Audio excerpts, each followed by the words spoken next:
Hello, and welcome to a presentation going over our second project, the contextual analysis. You just finished up a visual analysis looking at the visual designs in the text to argue an overall purpose. Now you will be looking at the historical context of these comic books and finding evidence to support a claim that something in history, society, politics, economic status is going on that has inspired this particular comic book. What we're arguing is a version of causal reasoning. So previously we have been discussing inductive and deductive reasoning with the visual analysis. Now we're talking about causal reasoning. So with causal reasoning, thinking about cause and effects, you have likely at some point, maybe it was in high school, maybe it was in an earlier English class, you, I'm sure, have talked about cause and effect and the idea of how events and text relate to each other. X influenced Y, influenced Z, and so on and so forth. So that's really what this essay is about. So, like your visual analysis, I give you some questions to consider. These questions are also on your prompt. I list them right here whenever I say consider the following questions to help you think about how you're going to tackle this project. These are all questions that you can ask, that you can talk about. Give you examples of introductions. These are all the same as with your visual analysis. Same with the body and the conclusion as well. I have some examples for you. Just these are television and movies thinking about, but and also a play, but thinking about with text outside of comic books for just a second. So the first example I have, I don't know if any of you are a fan of American Horror Story. I also don't know if you're a fan of the newer Netflix production, The Politician. Both are Ryan Murphy productions. So both of these are inspired by the 2016 presidential elections.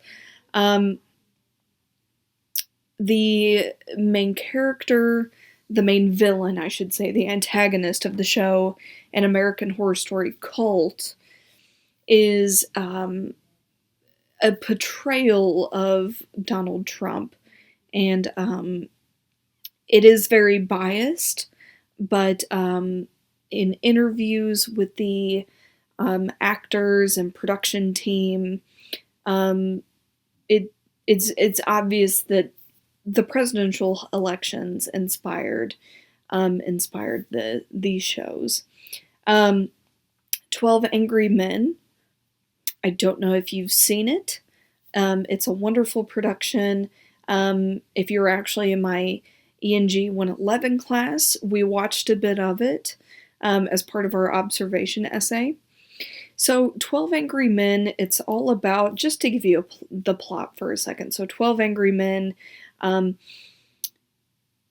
it's about these 12 jurors who have to decide if they are going to convict a man to the electric chair for an alleged murder of this man's father.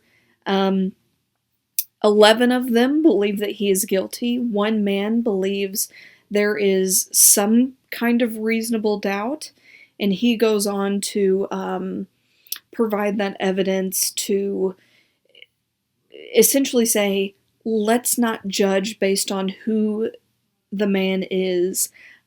They assume because the man in this particular instance, the defendant, the man in question, he is from a low socioeconomic area, the slums, where a lot of crime and violence takes place, and a lot of people are assuming that he just did it. We can think about a lot of things with that today, with race. Um, you may know of some instance in your actual experience, your personal experience, and maybe some instances where this has happened to you or people that you know. But anyway, this particular movie, so the jurors deciding if this defendant is guilty of a crime. It's up to this one man, it's actually Henry Fonda right here, who is responsible for, so he points out this evidence. Now, what this movie correlates to is the Red Scare.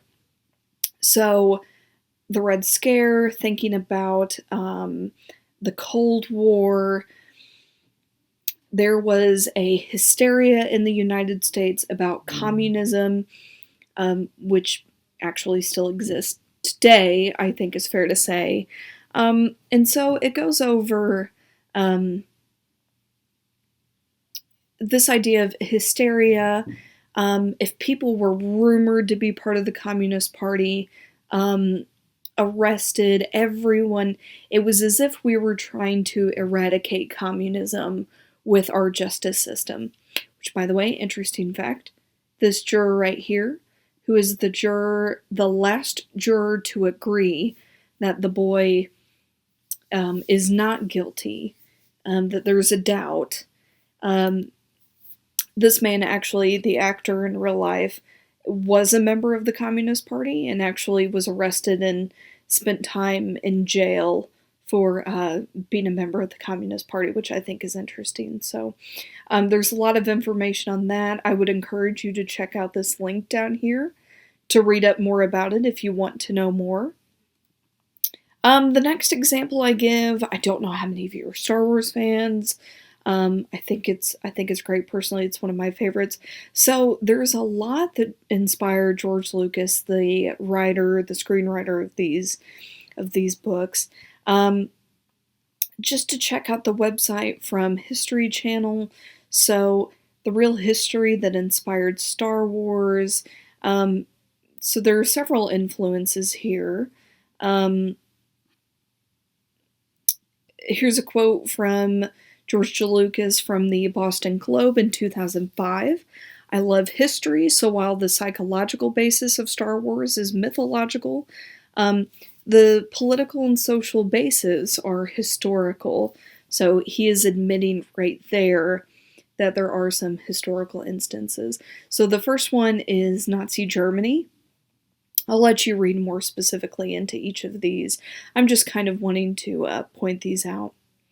Richard Nixon, the Vietnam War, ancient Rome, the Knights Templar, the Cold War.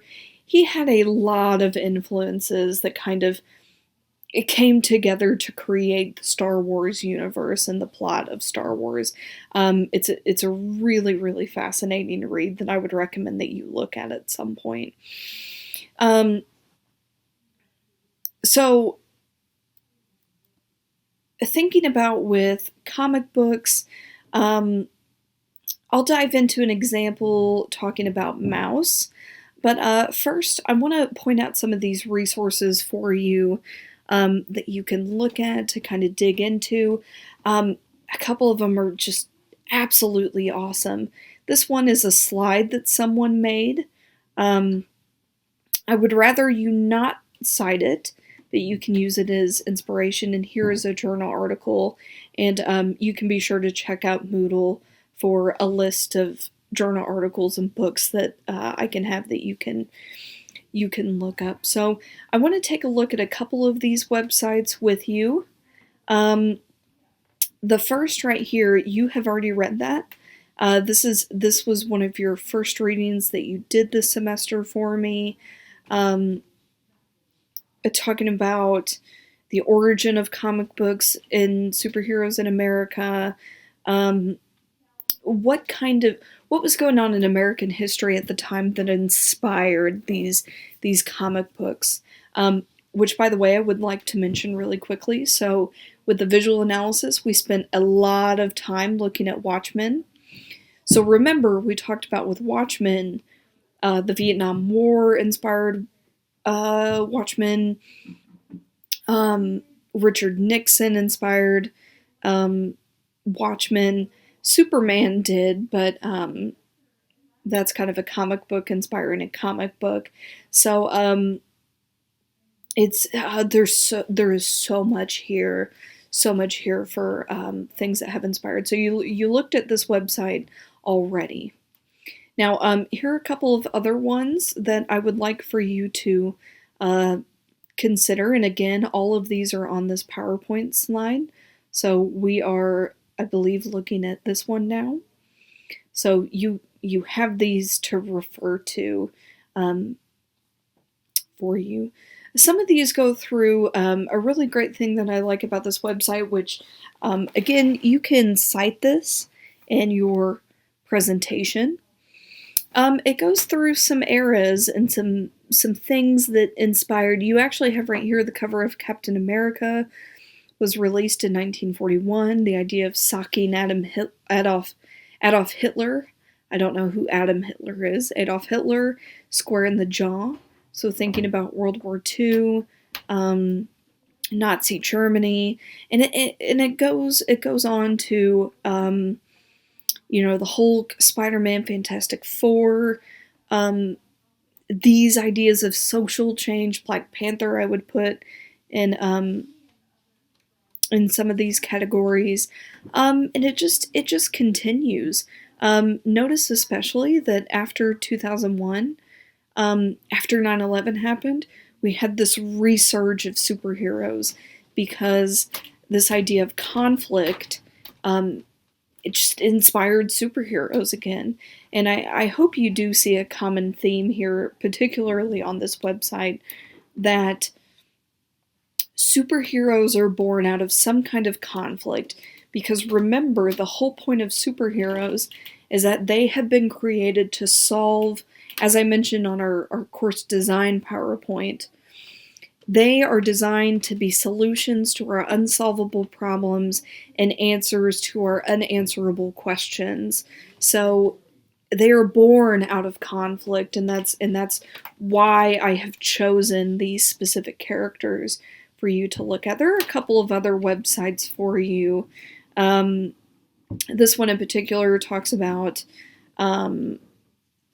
politics and some newer ideas. A lot of great things for you to look at. So I hope that this slide is particularly helpful for you. Let me go through a student's example really fast. So a student of mine last semester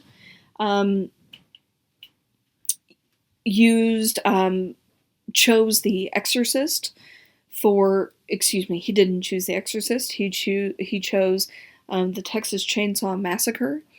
So he goes through the synopsis of Texas Chainsaw, gives his thesis statement, which is which is also available on your prompt right here.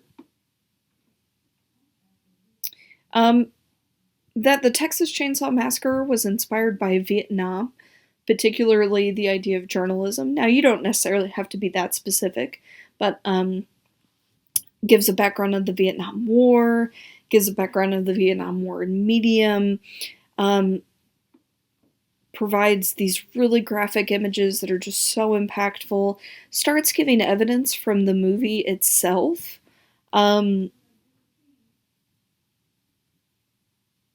I can let you read through this in more detail, but he gives some really great evidence.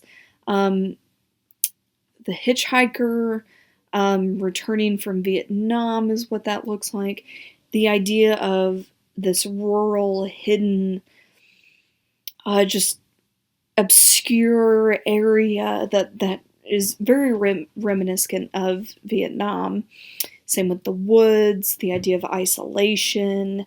So this is a movie, but this is something that I want you to consider for the comic books that you choose. Now, to give you, let's take a look at, so this is in your contextual analysis folder. It's Mouse. So scroll back up to the top here. So Mouse was written by Art Spiegelman.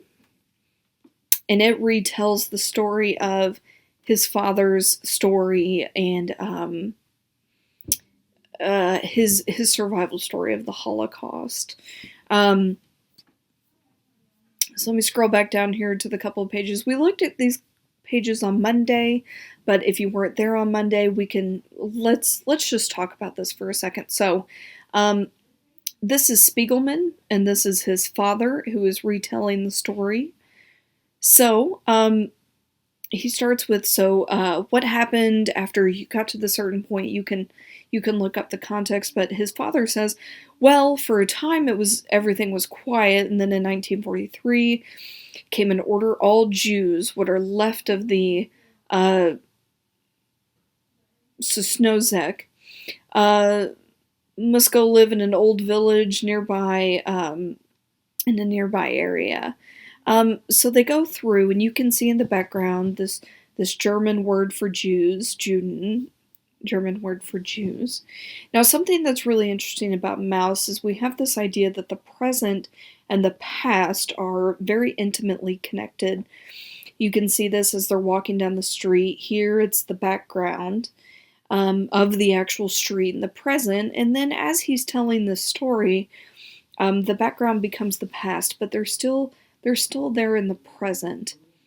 And there's this idea of switching back and forth, and the idea that the past has directly it's directly affected the present, and that's really important whenever we're thinking about this prompt of a contextual analysis. So we see some images, we see the Star of David.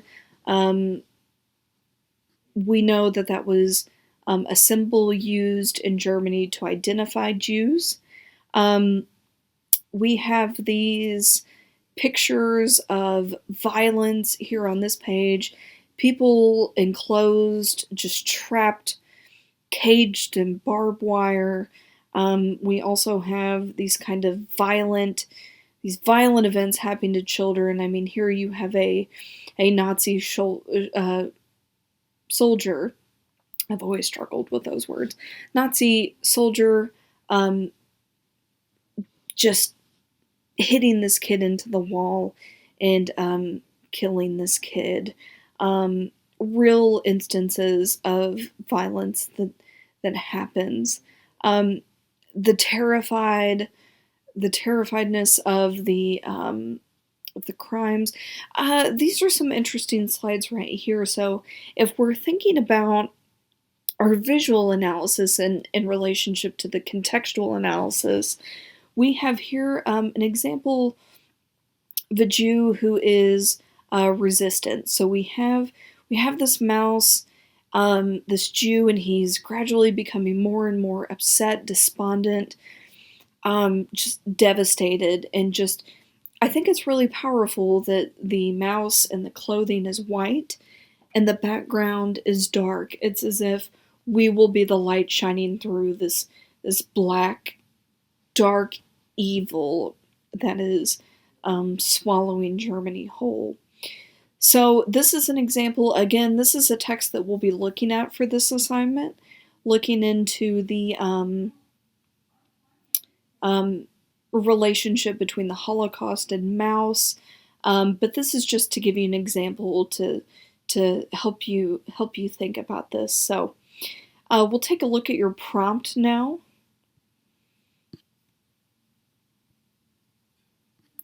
So let's make this a little bit bigger.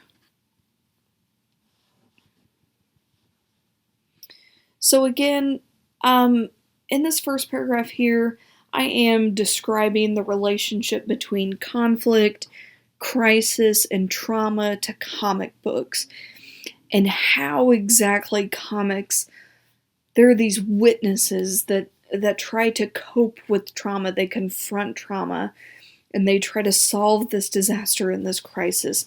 There's a lot of evidence out there, which, by the way, both of these are books that you can use. I will try to put up some PDFs of these books so that way you can look at them. So, for this assignment, you will be selecting one of the three: Captain America, Black Panther, and Howard the Duck, Howard the Duck is a little bit more obscure. So you will be thinking about this premise. For instance, I give you a bit of a formula here if it helps you.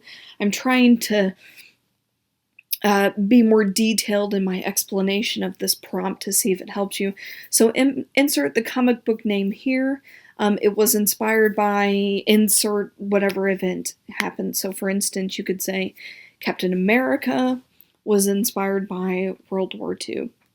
Blank was inspired by blank. That's the gist of what I'm asking. So again, you can look at all of these questions, these 7 questions. The first one was a comic book written, just simply maybe what was going on at that time. Who wrote and illustrated the comic book? So with Mouse, Spiegelman wrote Mouse and his connection with his father to the Holocaust, being a survivor. Who's the intended audience? So number 4 relates back to our visual analysis. What does the comic book reveal about itself as a text? The visuals, the language, the rhetoric? Is the text intended for a call to or a call for action? Or is it simply, as in number 6, a reflection or consideration of the past rather than a direct action in the present? And then specifically number 7, what is going on at the time historically that could have inspired this? You have some example thesis statements from students to see if this assists you in any way. So you will be doing a PowerPoint again. The page requirement has increased because you'll be dealing with a lot more historical context. So you should have a lot more there to explain. Now down here you have the links to each of these. You can find more links if you want to. You can buy the comic book if you want to, but all of those are there for you. I hope that this presentation was helpful for you. If you have any questions, of course you can let me know, but do please read through the prompt and read through the presentation. Look at that student example, and hopefully this helps, and this kind of explains what I'm looking for a lot more. So I would like for your first draft to be done by, I believe, March 15th. So you have a little over a week to work on that. I will try to get your topic approvals back within the next day or 2. If you have any questions, let me know. Look over the prompt and the presentation and those examples. But if not, I look forward to looking at your topic approvals and then your final drafts, your first drafts as well. So I hope you have a good rest of your day. Again, I hope this was helpful. I will see you in a week.